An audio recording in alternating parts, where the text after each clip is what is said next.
બોટાદમાં 12મી ઓક્ટોબરના રોજ કડદા પ્રથાની સામે કિસાન મહાપંચાયત યોજાઈ હતી. તેમાં પોલીસ સાથે ખેડૂતોને ખૂબ મોટા પાયે ઘર્ષણ થયું હતું. તો હવે આમ આદમી પાર્ટીના નેતા પ્રવીણ રામ અને રાજુ કરપડાના જામીનને લઈને 31મી તારીખે બોટાદની કોર્ટ દ્વારા ચુકાદો આપવામાં આવશે. પરંતુ ભાવનગરના વિડીયો કેસમાં આ બંને નેતાઓના જામીન હવે મંજૂર થયા છે. તો આવો જાણીએ સમાચાર વિસ્તારથી. નમસ્કાર, જમાવટ સાથે હું છું પાર્થ.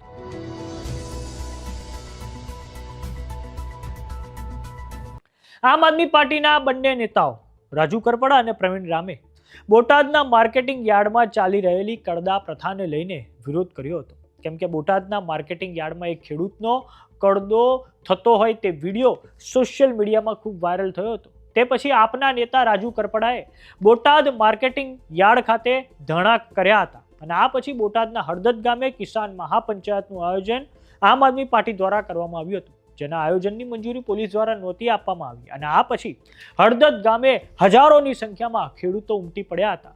પોલીસ દ્વારા ઠેર ઠેર આમ આદમી પાર્ટીના નેતાઓને હળદદ ગામે જતા રોકવા સમગ્ર રાજ્યમાં નેતાઓની ધરપકડ કરવામાં આવી હતી અને આ પછી રાજુ કરપડા અને પ્રવીણ રામ બંને હળદદ ગામે પહોંચીને સભાને સંબોધિત કરે છે અને તે પછી પોલીસ અને ખેડૂતો વચ્ચે જબરજસ્ત ઘર્ષણ થાય છે. એક તરફ પોલીસ દ્વારા આક્ષેપ કરવામાં આવ્યો હતો કે ખેડૂતોએ પથ્થરમારો શરૂ કરી દીધો હતો, પોલીસના વાહનોને ઉઠલાવવામાં આવ્યા હતા. ખેડૂતોનો આક્ષેપ હતો કે સૌ પ્રથમ પોલીસ દ્વારા ટીયર ગેસના શેલ છોડવામાં આવ્યા અને પછી ઘરમાં ઘૂસીને ભારે લાઠીચાર્જ કરવામાં આવ્યો હતો. અને આપને જણાવી દઈએ દર્શક મિત્રો કે પોલીસ દ્વારા ખેડૂતો પર જે લાઠીચાર્જ થયો તેના વિડીયો પણ સોશિયલ મીડિયામાં ખૂબ વાયરલ થયા હતા અને આ પછી પોલીસ દ્વારા 85થી વધારે લોકોની સામે પાળિયાદ પોલીસ સ્ટેશનમાં ફરિયાદ નોંધાઈ હતી અને આ પછી પ્રવીણ રામ અને રાજુ કરપડા સહિત અન્ય નેતાઓની પોલીસ દ્વારા ધરપકડ થાય છે અને તે પછી બંને નેતાઓએ જેલમાં જતા પહેલા જે વિડીયો બનાવ્યા હતા તે આમ આદમી પાર્ટી દ્વારા આ બંને નેતાઓના જેલમાં ગયા પછી રિલીઝ કરવામાં આવે છે અને આ વિડીયોને લઈને રાજુ કરપડા અને પ્રવીણ રામની સામે કેસ થાય છે. તો હવે ભાવનગરના વિડીયો કેસમાં આ બંને નેતાઓ રાજુ કરપડા અને પ્રવીણ રામના જામીન આજે મંજૂર થઈ ગયા છે. તો બોટાદના હળદદ ગામે જે હિંસા થઈ તેને લઈને સુનાવણી હવે 31મી જાન્યુઆરીના રોજ તેનો ચુકાદો આપવામાં આવશે. વાત કરીએ આમ આદમી પાર્ટીની, તો વિસાવદરની પેટા ચૂંટણીમાં ગોપાલ ઇટાલિયાના વિજય પછી આમ આદમી પાર્ટીમાં ભારે ઉત્સાહનો માહોલ છે.